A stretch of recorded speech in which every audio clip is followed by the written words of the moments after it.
সকালবেলা খালি পেটে কিছু খাবার এড়িয়ে চলা উচিত। এমটি স্টোমাকে এই খাবারগুলো কিন্তু আমাদের পাকস্থলীতে অ্যাসিডের পরিমাণ অনেক বাড়িয়ে দেয় এবং এর ফলে আমাদের পেট ব্যথা, বুক জ্বালা পোড়া হয় এবং যার ফলশ্রুতিতে গ্যাস্ট্রাইটিস, প্যানক্রিয়াটাইটিস, কনস্টিপেশন, ফিস্টুলা এই রোগগুলো হবার সম্ভাবনা থাকে, অথবা যাদের আছে তা আরো বেড়ে যায়।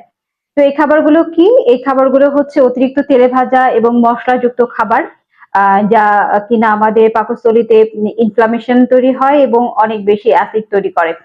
এছাড়া হচ্ছে কার্বোনেটেড ড্রিঙ্কস, যেমন হচ্ছে কোকা-কোলা, পেপসি, এই পানীয় গুলো, অতিরিক্ত মিষ্টি জাতীয় জুস, তারপরে হচ্ছে দুধ দিয়ে তৈরি অতিরিক্ত মিষ্টি জাতীয় খাবার।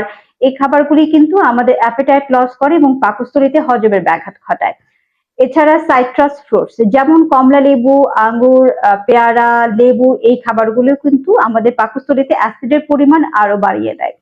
তবে অনেকেই হয়তো বলবেন যে অনেকে লেবু পানি খেয়ে থাকেন, এটি খুবই মেদ ঝরাতে জনপ্রিয় একটি ডিটক্স ওয়াটার। তবে আমার পরামর্শ হচ্ছে যদি লেবু পানি কেউ খেয়ে থাকেন সাথে ১ চামচ মধু মিশিয়ে খেতে পারেন। এটি কিন্তু আমাদের মেটাবলিজম আরো বুস্ট আপ হয় এবং আমাদের হজম শক্তি বাড়িয়ে দেয়। এছাড়া আমরা অতিরিক্ত চা এবং কফি যদি গরম খাই খালি পেটে, তাহলে এটি আমাদের স্বাস্থ্যের জন্য খুব একটা ভালো নয়। এটিও একটি ঝুঁকির কারণ।